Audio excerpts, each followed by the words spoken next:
that looks pretty good. Looks rich.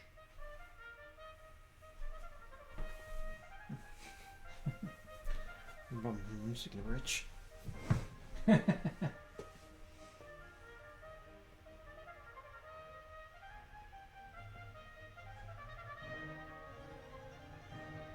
so rich.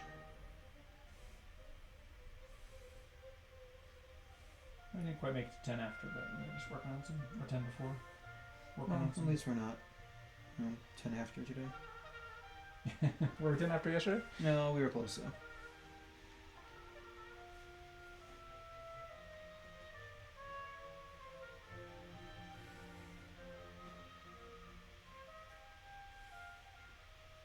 That's true, we did get a lot of late start yesterday.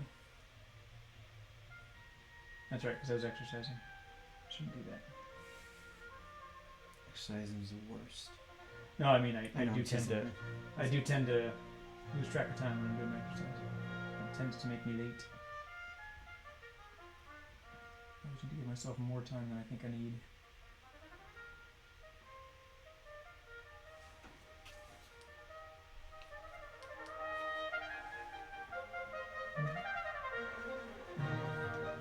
I'm gonna darken it a little bit.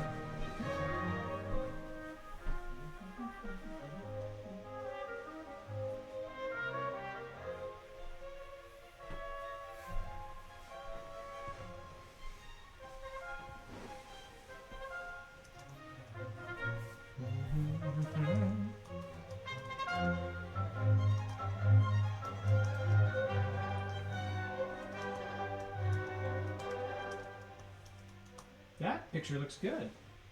Good job. Thank you.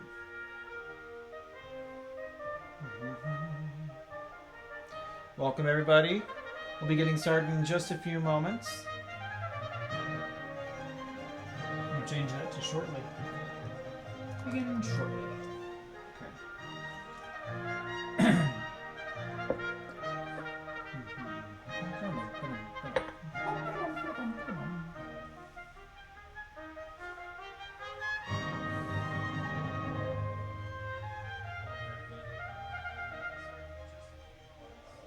I wonder if we're the right microphone on. Try switching that over.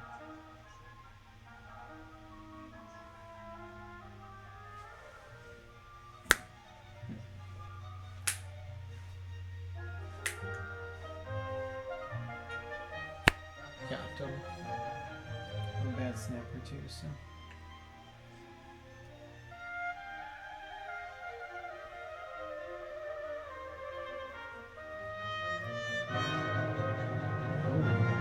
That drama there.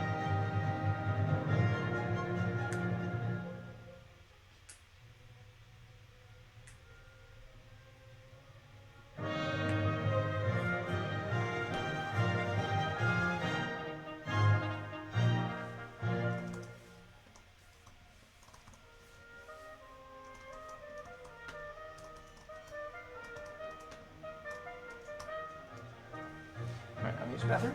I'm gonna get my coffee.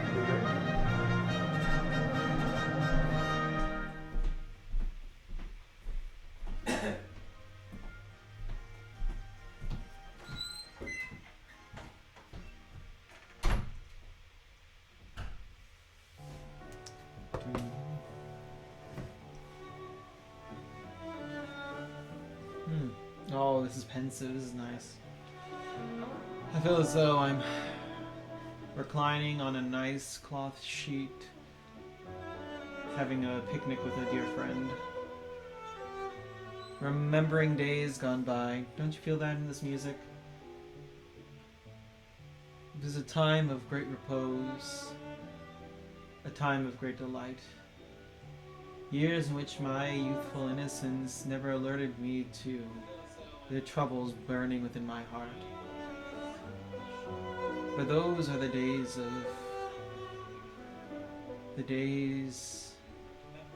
that stay with you forever. Indeed. Does anyone ever forget the youthful days of when love bursts forth in one's heart before one even knows what the word love means? It just feels like that, doesn't it? It's got that nice feel. No, keep going, please. No. I'm embarrassed I now. want to hear the rest of the story. I was just going along with it. And now for the rest of the story. He entered seminary.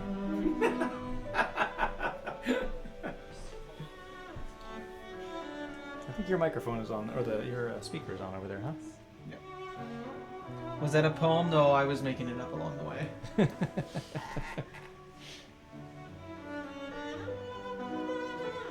That is lovely. It's beautiful. It is. All right. Well, I think we're ready to roll. Hello, everybody. Hello. Good morning.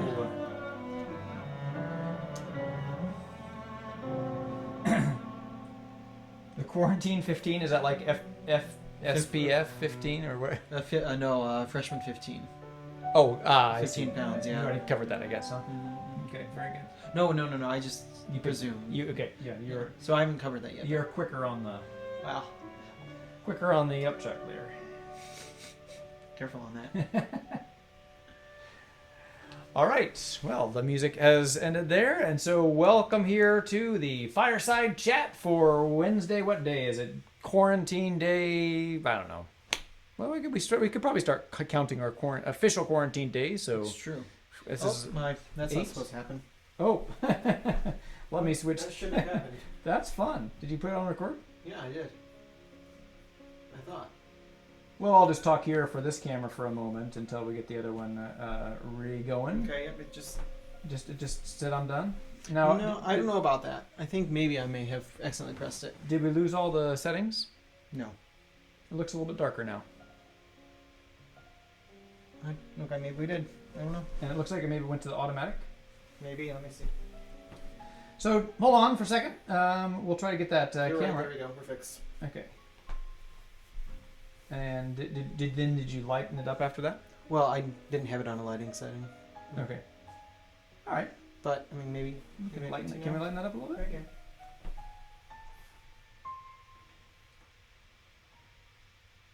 So we're learning all kinds of stuff about DIY filming here. You want to pick up that camera and show them our new light controlling mechanism? Sure. Well, we'll go over here. You can take a look. We have... See, we are learning all kinds of things about DIY production. We got this camera here, and it's giving us a little trouble. Uh-huh. But we almost had it all set. So, but now I can talk to you from this camera while we get that camera reset, and then we'll go back to the main camera. So all these fun things that we are learning about our filming capabilities. All right, so now we're back. So I'll go back to the our main view. There we go. And we are back. Hello. There we are. We are there, isn't it? Sorry about that. That was my fault. I don't know how that button. Well, again, we are not professional cameramen. I have had 0 classes in camera filming. It's true. They did offer that in high school, but I did not take TV production. They did offer that, but I didn't either. Yeah. 2 of my best friends did. Oh, yeah? One of my best friends from high school actually went to NYU Tisch School of Arts for film directing and producing. Oh, cool. Mm-hmm. Yeah. So he's currently a film producer in California. Okay. He would be laughing at us. Oh, absolutely. It's like, what the so heck? Ryan, if you're watching, we could use some help. What a disaster. All right. So what are we drinking today? We are drinking the same. No, we're not, because I made a new pot. You got the old pot going. Nope, huh? I have the new pot. You have the new pot. I do. Okay. So we got the today's fireside chat is brought to you by Caribou Coffee. Not really. We are not really officially sponsored, but I do like Caribou Coffee, and so it's free advertisement there for you. We got Folgers yesterday. Today we got Caribou. So we there was a good sale going on at Hy-Vee like last week or something. So I picked up several bags of Caribou, and so it was a bonus. So. Okay. All right. Good morning, everybody. Hello, Deneen. Good to see you. Showing what happened to Limbo? That's a question Okay. that we got coming in. You can answer that. All right. I'll turn it over to the theologian here. You want to do that now, or you want to do that a little bit during our question section? Is there a question section? I just presume it comes about. It kind of comes about halfway through the program. Yeah, that's probably right. Yeah. So yeah, we will come back to that limbo. So how you been? What you been doing? What are you talking about? We are your community in the distance here in social distancing. We do we are trying to promote everything that the government is telling us to do, and scientists and social distancing. So thanks for staying at home and being good and helping us to flatten the curve and all that. So, Exactly. but we do want, community is important. It says in the scripture, it is not good for man to be alone. So we want to be here with you in our time of social distancing. So what are you doing with your time? Many of you are working, I know, but some of you are not. Some of you have some extra time on your hands, and you can maybe get to some other stuff, and hopefully we are using this time productively. We try to encourage people to use this time productively. All those things that were on the rainy day list, those are things at least I'm trying to do. So I actually don't advocate for you to use this time productively at all. Oh, really? Personally, yeah. Okay. I say use it for whatever makes you feel closer to our Lord, and sometimes that's Okay, fair enough. and closer with your family. So Okay, sometimes fair enough. we get caught up in. Now I know this is humorous. You should be productive, obviously. I'm not, but our American productivity can sometimes make us think like, at the end of the day, if I can't like list 15 things that I've done. You're right. Words are important. Exactly. Felicitous. It's true. You're right. The good correction. I'll just say use the time wisely. Yeah. You don't need to spend eight hours or whatever Fixing your binging shutters. the Oh. Tiger King or whatever that show is. I've seen. Is that a thing? Apparently. What is the Tiger King? I Someone elaborate for me. I've not heard of this. It's all over the face, Ed. Some show on Netflix about these Oklahoma. I don't know. I saw a preview on it. Like the Oklahoma Accidentally. bombings or what? No, it's like this person that keeps tigers or something. I don't know. It looks really Right. doesn't look to be my kind of show, but Oh, okay. it is all the rage nowadays. So I'm not putting out a promotion for the Tiger King, but probably many of you who might be watching this are watching. Anyway, you can watch some of the Tiger King, whatever. I don't know anything about it, but also balance that with good use of your time. So it's good to relax. It's good to take time. Maybe you enjoy that with your family, whatever. I don't know, but trying to encourage some other good things too. So. All right, so yeah, share what you're doing. I thought we had something exciting happen this morning, and that was our school mass. That was great. We Yes. had, from what when I was watching, we had about 110 people watching on Facebook, and about 110 people watching on YouTube. So Right, we never have people on YouTube. Exactly. So That's great. That's very exciting. Yeah. Of course, YouTube is a better platform for the kids because you have to be so old to have a Facebook account. And, Exactly. so I think my age is like the knockoff point. Below me, by like 2 years, people don't really care about Facebook any longer. Oh, right. Yeah, that is also true. Yeah, because it's all Instagram now. Is that what people are doing? I don't even know if Instagram's cool anymore. Snapchat? Snap. Oh, yeah. There's Snapchat. There's TikTok is a big one. Oh, TikTok, sure. I think like Periscope is a big thing. I don't know that though. It says that we're streaming on Periscope, but we are not yet. No, don't trust that. There's all sorts of networks. I think Instagram is a big one though. Okay. Yeah, tell us what your kids are. Where are the kids now? Where are they all? Because yes, Facebook is an old person's thing now. It used to be the young cool thing, but now No. Yeah. I tried Snapchat. It was terrible. My sisters still apparently send me Snapchats, and they don't realize I don't have my account activated. It just every time I got on the app, it was different, and all the pains you have to go through, and it doesn't make any sense. yeah, to I've me. never had Snapchat. Also, why would you want to send photos to someone that then automatically delete after so long? All right, there are reasons, I'm afraid. But... Well, but I mean, like photos of my nieces and nephews, I want to keep those. I want to look at those again. Why? Yeah, I don't understand it either. But no. but I'm This guy is too old. Too old. And this guy is too old. So have either of you ever read The Mystical City of God, or the shortened version, The Divine Life of the Most Holy Virgin? Mary, I've read the latter, and I am currently reading The Mystical City of God. I have not read it. I know of it. I don't know who that's by. I think they're a series of revelations to a saint, a female saint whose name I don't remember off the top of my head. Tell us who that is, Elizabeth. I'm not familiar with it myself. I want to say 1700s. I'm really not too familiar with it though. That's not Hildegard Van. No. She's earlier. I don't than that. She's think. I think 1200s? she's earlier. Yeah. Yeah, she's certainly earlier. So Joe says they're on Instagram, they're on Snapchat, TikTok. Oh, Facebook is making a comeback. Oh, is it? That's Whoa! Come on, Facebook. That's What's the word. old is new again. Eh? That's right. That's a word from Joe Quinn. And Okay, so Mystical City of God was Sister Mary of Jesus of Agartha, and she was alive in the 1600s. I've never read it. yeah. It is approved by the church, so it can't be bad. So Donna's been making masks. Bill's been getting the garden ready. Do either of us need one? Well, yeah, I was thinking of one with like a Ronald Reagan mask, or maybe Yeah. you're talking about a Zorro mask. I don't know. Is that so? It's tough to keep up with everything, but when I was last checking, it seemed some people were saying that masks actually. We weren't supposed to get masks because one, we were taking them from them, but I guess making a homemade mask. But there was some question of whether that was actually helpful or not, or if it actually was counterproductive. So Right. I don't know.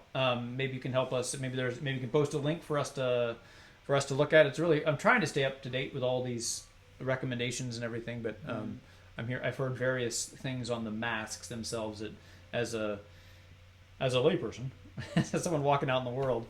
As a non-doctor or nurse, it seems like I didn't need An those. interesting fact is when the priests are going to the hospitals, they're not even telling us to put on masks when we're at the hospitals. No, I did. No, when I went. Are they now? Well, yeah, I had to double mask it up actually when I was at Overland Park. Oh my, okay. Well, I've heard conflicting reports that it might be different at every hospital. It might be. Mm-hmm. Yeah, I had the mask that I put on. Then I put this other mask on that was a mask with like a eye guard, Goggles.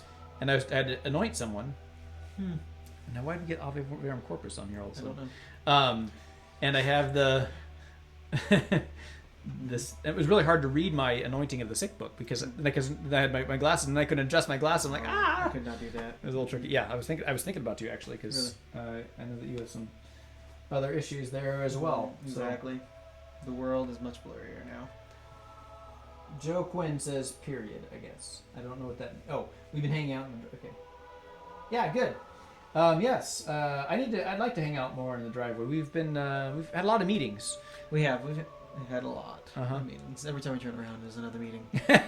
We're not going anywhere. We are here at the. Generally, I'm sitting right here. Right. I was sitting out on the porch for part of it. That was fun. Mm-hmm. We had a nice meeting with the vicars yesterday. The what are they? The vicar for priests and the vicar for. And the general vicar. General, yeah. Vicar Vicar General. Two of our kind of the two head guys that report to the bishop, talking about Hispanic ministry and what needs to be done and what needs to be done differently. And it was a good meeting. I thought it was productive. We had a good finance council meeting as well. I thought that was productive as well. We're talking a lot about finances and how do we work as church financially in a social distancing world. When one of the methods that we have, for instance, is like the passing of the basket, and that's been taken away. We have Faith Direct and other methods. I don't want to get too much in the financial piece, but that is a part. So we want to be evangelizing first, but we also need that financial support. And so that was a conversation that we had last night at our financial meeting: is how do we maintain the awesome parish that we are. With some financial challenges, so, right? Yeah, and also recognizing that lots of people are having financial challenges because that's a real thing, that people are losing jobs or people are being laid off or furloughed, and it's just a weird world we're in right now. It's very strange. So, yeah, it makes for a tough situation for everybody. It does. I think one of the things we need to really keep in mind during this time is that it's important to remain kind to everyone. It's important to remain kind to our neighbors who might be struggling, remain kind to the different organizations who might be struggling. It's really easy to get angry. It's really easy to for whatever reason, think in a kind of a self-centered way of, oh my goodness, how could they be asking for my money at this point? But people don't want to be asking for the money at this point. They just have to be. Right. It's just True. reality. Right, so right. we be kind and That's remember right. that we're trying to be kind too. Right. Mhm.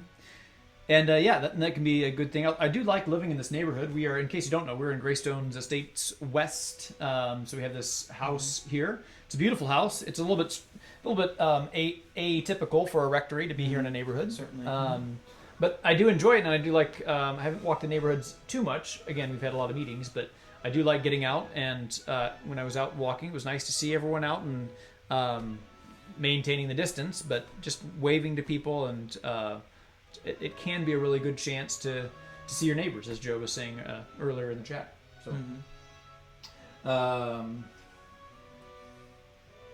Oh, the mask also keeps you from touching your nose and mouth when you're out in public. Oh, that makes sense. Huh. Okay. I hadn't really thought about that, but that's a good point. Makes sense. Great. Any thoughts on Palm Sunday when home? We haven't really discussed that too much. Well, there was. I have been seeing that posted on Facebook as well. That people they are suggesting that you put greenery out on your own house to kind of mark it. I think we were talking about that yesterday about slaughtering lambs. Yeah, and exactly. marking them as well. But yeah, I think it's a great idea. I'm happy to promote that, and because that's something that everyone can do on their doorways. It's similar to that custom that we have for Epiphany as well. That some families will mark their houses with the chalk. Yeah, exactly. With the year of our blessed Lord, chalk, with the blessed chalk and the three wise men initials, and then the year. So kind of similar to that, I think, giving witness to the world that that today is Palm Sunday, and that we faithfully follow that. So, Exactly. yeah. Yes, I love being in the hood here, Joe, with you. So it's good. Okay, so anything else that we want to talk about? Again, keep your questions coming if you want. Right. So Father Kent and I were talking about what to do over the course of the Triduum in order to keep it holy in our homes and add some extra family activities so that people can really take the Triduum and celebrate it in their homes. One of the ideas that we have is holding some form of a Seder meal. Yeah, we would host here at the house, Uh-huh. but then we would project to your homes so that everybody could join in together. And I'm really all for this idea. I think it'd be really, really cool. I am too. I think it'd be great. So we were thinking about how to do this effectively. It requires some research on my part because I don't know much about the tradition of Seder meal and how one can do it appropriately as a Christian. But I've contacted a good friend of mine, Dr. Lawrence Feingold, who was previously Jewish, and he's part of the Hebrew Catholic Society, and he gave me some information about how to do a Seder meal at the home. So I've got that set up. I'll be putting out materials for all of you. So our thoughts are, at this point, if you're interested, let us know and tell us how we can do this effectively, and we'll try to get like a sign-up sheet or something going out within the next couple days. I will do my best to try to give you the information to make it so you can do it at home. Like, what do you have on your table? What do you have food-wise? And then we'll maybe even have a practice on one day next week trying to get everything set up. But I think it could be a really beautiful tradition. Yeah, I love it. I think it's a great idea. And we could do it every year. We were talking about moving so we're here in, I guess it's kind of our living room area or kind of den or whatever. I guess what used to be the living room is now the dining room, and what used to be the dining room is now the chapel. You've been seeing a lot of the chapel if you've been watching our masses or rosary or whatever. But this is kind of our hangout area.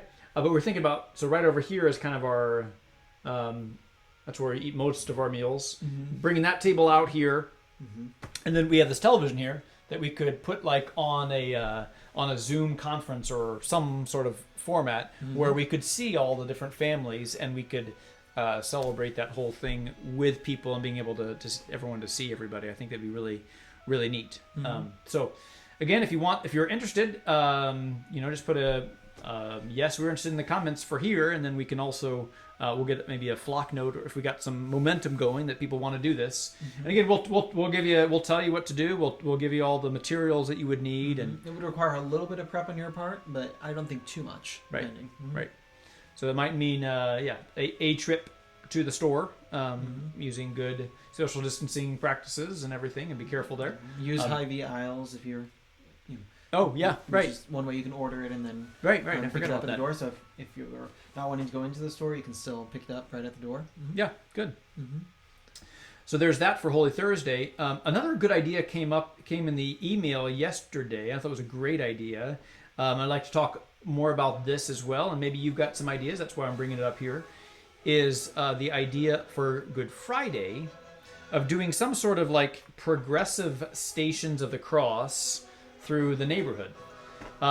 There's been, I guess this came up from the idea that people have been having birthday parties and kind of drive-by birthday greetings or whatever, that they just kind of sit out in their lawn or whatever, and you drive by and you wish them happy birthday. Since we can't have parties together, because that would be not advisable and go against the ideas of stay at home and gatherings. But the idea of a drive-by birthday, someone kind of took that idea and said, well, what if we had kind of a drive-by station and kind of a progressive station? I think that's a really fantastic idea. And so tell me what you would think about that idea. Again, comment in the comments if that sounds interesting to you. The idea that, as I was continuing to formulate this idea, is I think that we could do it like in the 12 to 3 hours or something. That's traditionally the time where we remember that Christ hung on the cross. And in my family, that used to be quiet time. That we could not talk to one another during that time. We all were supposed to be in prayer. Or when we got a little bit older, we were watching the movie Jesus of Nazareth and the Passion piece and just kind of meditating upon that. I think it'd be really neat is if we organize a system where we come up with a track and people could, we get the map out or whatever, and people could go station to station, driving around or walking around. If we can get enough people that are close enough, they could go and walk around, and not a big group, not an organized group, but you'd be basically sitting out on your lawn, and you'd be in charge of a station. So you're Station 7, and you do whatever you want for Station 7. You could act it out, you could use a meditation book, you could do a prayer, whatever, be like a 2 or 3 minute limit or something, or and then just people would continue to progress around. I think it's a fantastic idea. I really like it. I was talking about also the possibility of like literally carrying some cross throughout the neighborhoods, walking it through the streets, and I could do the stations walking the neighborhood like carrying some big cross or something, going in the stations of the cross and those various things. So if that idea sounds interesting to you, I think it's within the, people can get out and exercise. That'd be good if it'd be a walking trail, but not congregating, but either walking or driving to these stations. I think it's a great idea to maintain the Good Friday things. So let me know what you think about that idea. Put that in the comments. And then also, I am attending, I don't know if you're going to attend, but I'm going to attend this webinar at 1 o'clock about reimagining Easter online. And so I'm excited for this webinar to see what other ideas that they might have. And so we're trying to, you aren't going to be allowed to come to church on Easter. What a strange thing that is, since that's one of the two big days for many Catholics, Christmas and Easter, right? And we're going to have empty churches on Easter. And yet, there's a reason that the church asks us to do things liturgically, right? That we do it every year. It's not like we just do it once. We do it again and again because we need to hear that message of resurrection every year. So how do we get that message of resurrection? Well, the whole Paschal mystery, the Last Supper, the suffering of Jesus, the death of Jesus, his resurrection. We need to hear all those things. It needs to touch our hearts. So how do we touch people's hearts in a socially distant world? That's what we're going to be hopefully figuring out some more in this webinar. So Great. Okay. So love stations from the car. There's that. Did you want to talk about limbo? I can talk about limbo. So, limbo. That's a word that a lot of Catholics probably haven't heard for a very long time. And that's a word that probably many, or is it? Okay. That's a word that many, perhaps Catholics of a certain generation heard a lot about. And the question is, why don't we hear it about limbo anymore? And I think it's good, first of all, to recognize that limbo has never been an official church teaching. There has never been any church document that officially espouses limbo. So it is what we would call a theological, it's a theological not only innovation, but conjecture, a theological conjecture. It is one person can believe in it, another person cannot believe in it, and it is in no way contrary to church teaching to believe in it or not believe in it. And it really came forth from a theological question, which was, how are people saved who are of goodwill, yet were not baptized? Because they, especially during the Middle Ages when this idea was very common and talked about, and my favorite theologian, Thomas Aquinas, talks about limbo. The question was, we recognize that there are a lot of really good people, especially when we consider children, who were never able to be baptized for one reason or another. How are they able to be saved? They can't make an act of will to God. They can't make an act of baptism by desire in a certain way in the concept. And so how do we deal with that particular problem?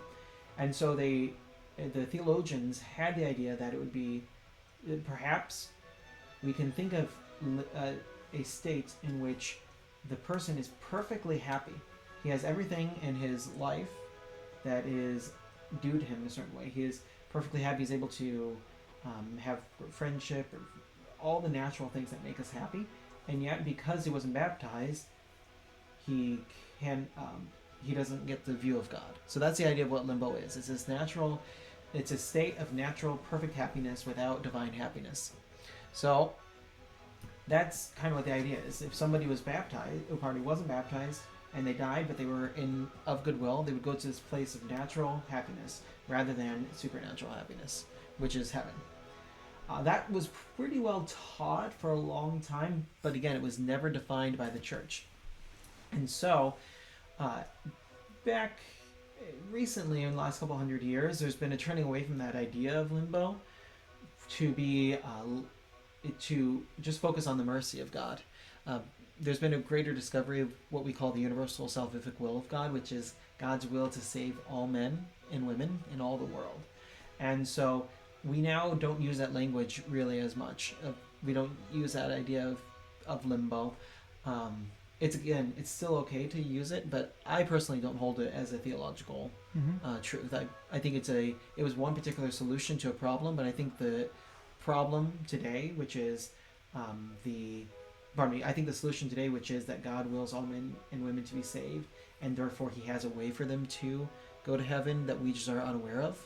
I think that's a better answer. I think so too. Mm-hmm. Yeah, good. Good response. Mm-hmm. Very good. Always can count on Father A there with those good theological responses. Thank you. Paula was asking about what about the Easter Vigil? Yes, good. Very good. That's like I did the first two parts of the trilogy or the Triduum. And I didn't talk about the third one. So I have a meeting with a Zoom again. Just presume that I'm not actually meeting with anybody ever in person. If it's not me. Right. So I have a meeting today on Zoom with Raffaele and Martha and Father Ashmore, and we're going to kind of talk over at least the liturgy of all the Triduum, and what do we do for the Easter Vigil as well. I'm open to ideas. There could be something like with lights that traditionally you light. That's one of my favorite parts of the vigil. How you light up the entire church.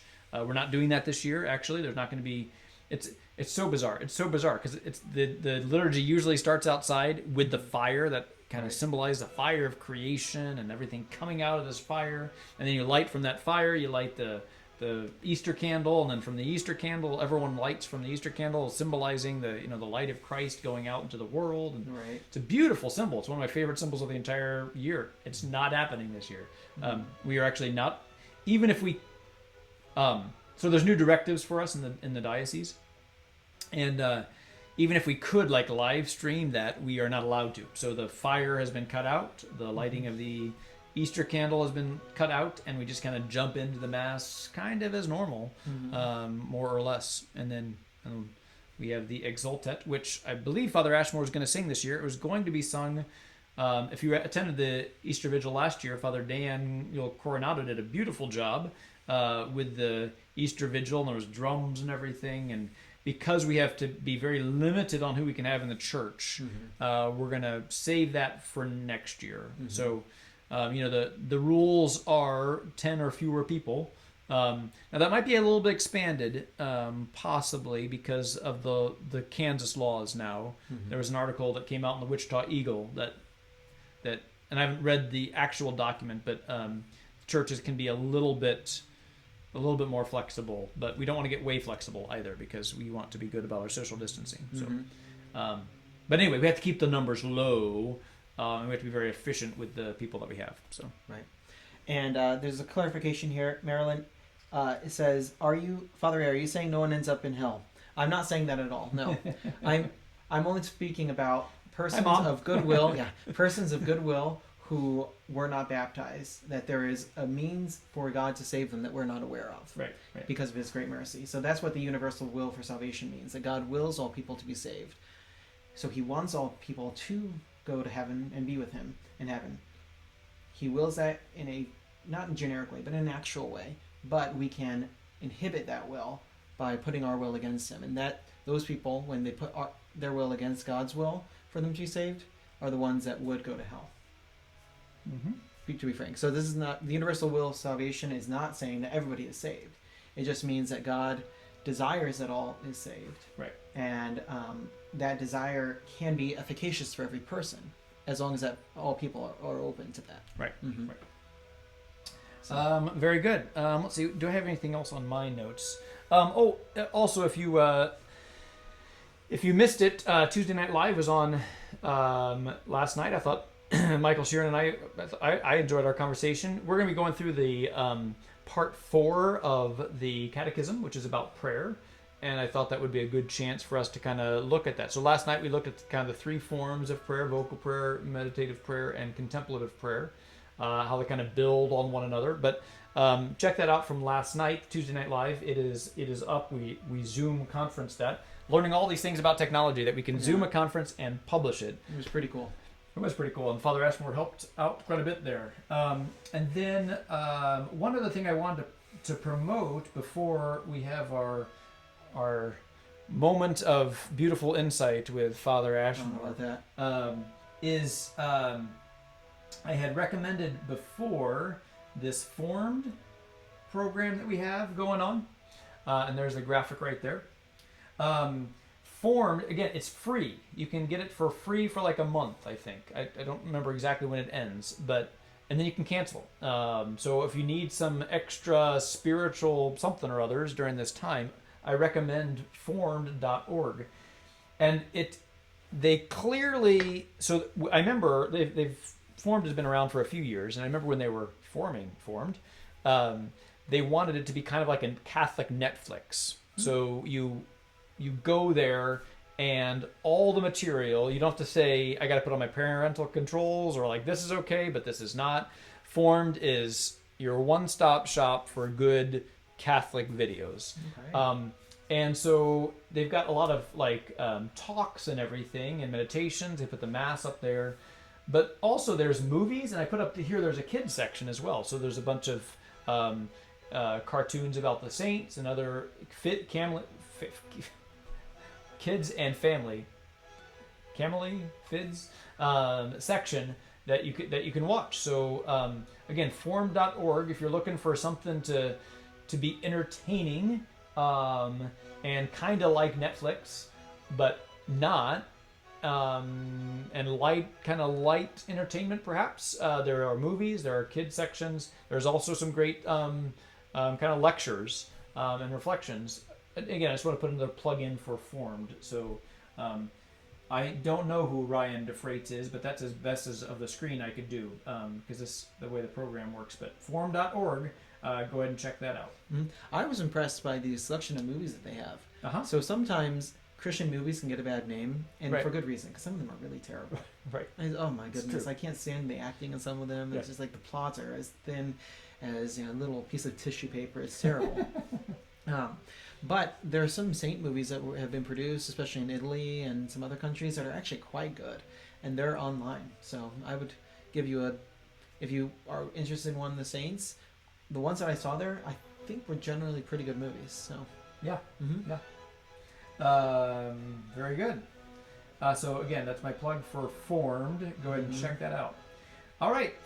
You were reading a book, right? So now it's time. I'm going to put this graphic up just because I want to have a little bit of fun here. Okay. So here we go.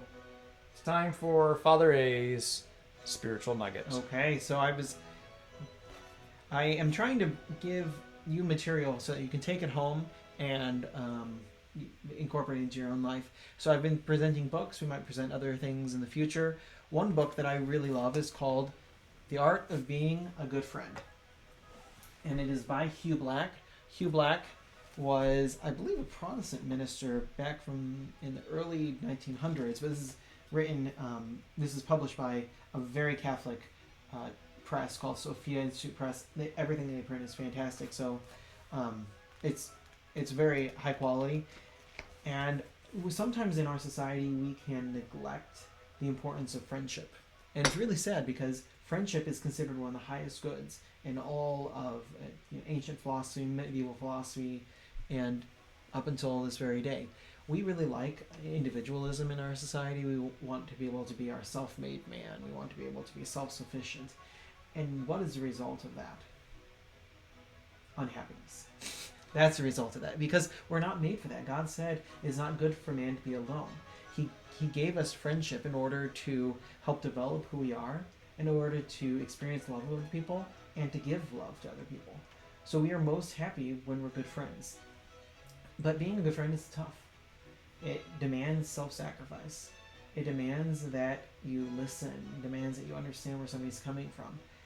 And because it's tough, we can sometimes forget that we can sometimes avoid really good friendships. Sometimes we just prefer sitting and watching TV with somebody rather than having a good conversation. The Art of Being a Good Friend is kind of a manual for learning how to be a good friend. It's quite beautiful. And I find that it has a beautiful view of what it means to be a human, what it means to be in relationship with other people. It's quite beautiful. So I highly, highly suggest this book. If anybody is wanting to know what it means to be a good friend, how to grow in friendship and how to find good friends in a Christian way, because it's all about ultimately your relationship with Christ, this is my suggestion for you. Awesome. So great. So let me type that, and I should have typed that earlier in the comments there. What was the name of that? The Art of Being a Good Friend. The Art of Being a Good Friend by Hugh Black. Hugh Black. Apparently he was a very popular not preacher, I wouldn't say, but pastor in the early 20th century. I don't know much about him, but Great. it's a really, really gorgeous book. Cool. So Good recommendation. I like these book recommendations. If you got any other good book recommendations or things that you're watching or media recommendations, let us know. It's not a one-way street here. So we please read the comments and what other people are recommending because it's a good chance for an interchange, keeping that community going. All right. So I think we've kind of come to the end of our show. Unless hi Jan. Anyone else has anything else to add or ask? I think we've covered all the material that we were going to cover today. no, I think so. Apparently VeggieTales is unformed. I didn't know that. Oh, well, that one is totally legal. Then I There should we have go. recommended that at the mass today. I didn't check that out. So There we go. because I had some question of whether or not that the spots I was watching on YouTube was legal. Where did you get that little comment? I didn't see Teresa that. says it. What's Yeah, happening? it didn't show up, did it? Huh. Weird. Am I missing some of my comments? Apparently. Oh well. All right. Yeah, we can't do everything. So, thank you all so much for joining us Yes, today. very good. Thanks. Glad that you could tune in. Let me just. I think my sister is watching here. It's so nice to have her there. I'm gonna switch over and just say hi to my nieces here since I don't get to see them at all. But I will say hi, Rachel. Hi, Rosalie. Hi, Laura. Hi, everybody. Good to see you. Thanks for tuning in. I hope you enjoyed the show. All right. And And my So- sister says that a man named Tom is also watching. So, Tom, if you're enjoying our video, thank you very much. We Very good. appreciate you joining us. all right. Thanks so much. And we will see you next time. We'll be on back tomorrow. Did we ever figure out what time the rosary was today? We haven't looked yet. Nope. Okay. Well, it's posted on the Facebook. It's pinned up there at our schedule. So, and confessions night as well. So I think that our rosary is at 5. So. All right. Yeah, because I think we tried to make sure that we gave enough time for a confession. So. I think you're right. All right. Well, tally-ho. Have a great day. And I never put up this graphic, so I'll just put that at the end. And thanks so much for tuning in, and we'll see you tomorrow. Thank you very much. God bless you all.